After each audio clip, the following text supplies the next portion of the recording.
Hi, everybody, and welcome to Signature West Podcast. I'm your host, Sam West from Palm Springs, California.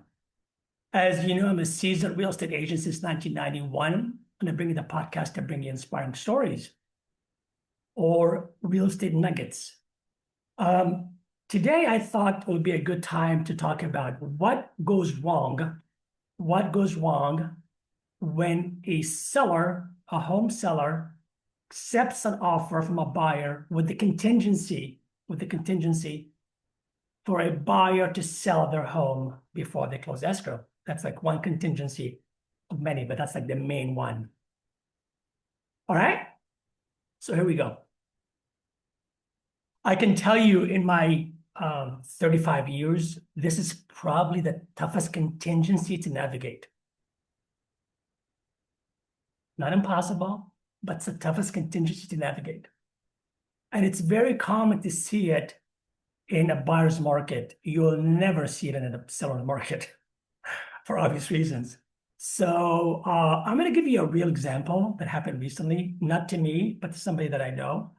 And so you can really see it in real time. So there's this property, beautiful property, priced well, got all the gadgets, checks all the boxes, been in the market for 3 weeks. Offer comes in. I don't know what the offer is, but I know it went to escrow. And it was a contingency for the buyer to sell their home in Texas. In Texas. Okay. And usually in these cases, when a buyer makes an offer like that, they have to give something. So I'm pretty sure it was a full price. Everything else was clean, just that one big hurdle. And I don't know the seller. I would imagine they accepted it because they thought, okay, we can do this. To find out, they stayed under contract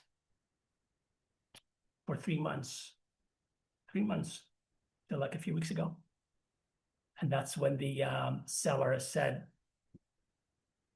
what's going on? And so far, the buyer for his home in Texas had no offers on it. So the seller decided to let that go and start all over again. So let's break it down. I'm going to guess for a couple of things here, but I'm pretty sure I'm right, even though I'm guessing. So one would assume the seller was so kind and lenient to give them much time. A, they're very nice people. B, they thought they needed time for themselves to move on and maybe find a place and do that. So that would be a good contingency to take on. And then realizing that it's not working out. To put more clarity on the situation, in the old days, let's say like 20 years ago or so, when you put a house into escrow in the MLS, the multiple listing, where everybody sees everything, we had the option to put looking for backup, which means you're telling the world the property is in escrow, but we're looking for a backup because we're not quite sure what the buyer's going to do. That changed. And don't tell me why it changed. That changed. Now, all you can do is put it under contract. She just says under contract. That means the seller and the buyer are doing their thing. And then when the buyer cleans up all the contingencies, it goes into pending to close it. So when there's no longer the option of looking for a backup, the public doesn't know, hey, let me give him a backup in case the first one falls apart.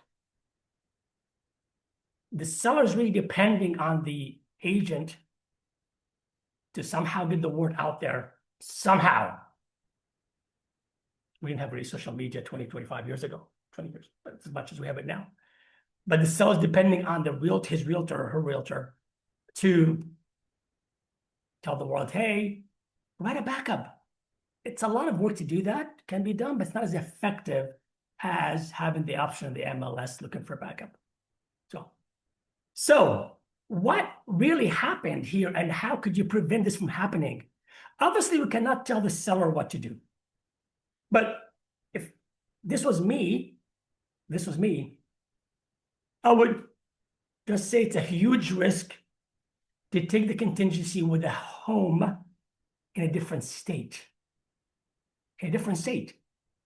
Where I don't know what the market is like. I don't know that realtor. I don't know if it's priced well, not priced well. I don't know nothing about Texas market. And the same goes, let's say, well, I know a little bit of San Francisco, Los Angeles, I do know. San Diego, I do know. I can probably investigate, but different state.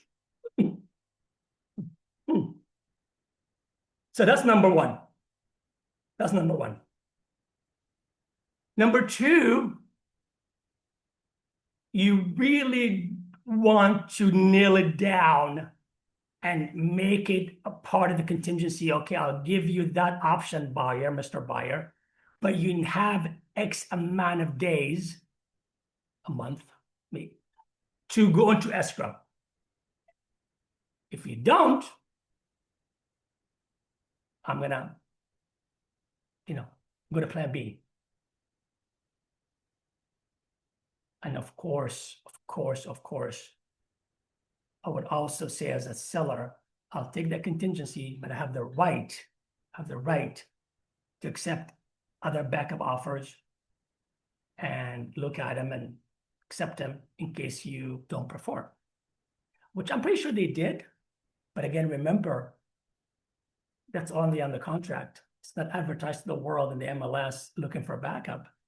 So it's kind of like you really have to work extra hard as seller's agent to tell the world, hey, we're looking for backup. The buyer is not sure what they're going to do in Texas, but please, if you like this property, come look at it, and we're looking for backups. So needless to say, the property is back in the market. So let's do the math here, okay? It was 3 weeks on the market, a week to go into escrow, that's a month. 2 months in escrow, so that's 4 months. And let's say it goes into escrow again, God willing. That's going to be like another 45 days to 2 months of escrow. So now we're talking about this process took 6 months. 6 months. Not to mention the risk you're taking that the market changed. There's a war going on. The economy is not so great. Inflation is a little higher. Things are different than they were, a few months ago, which of course none of us can speculate, but there's that possibility. So it's a really, really, really tough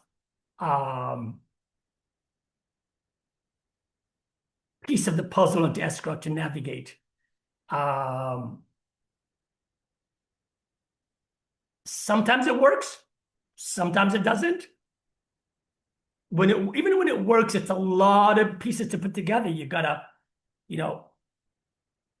manage or keep an eye on the other deal, which you have no control over as the seller's realtor. It's completely a separate transaction.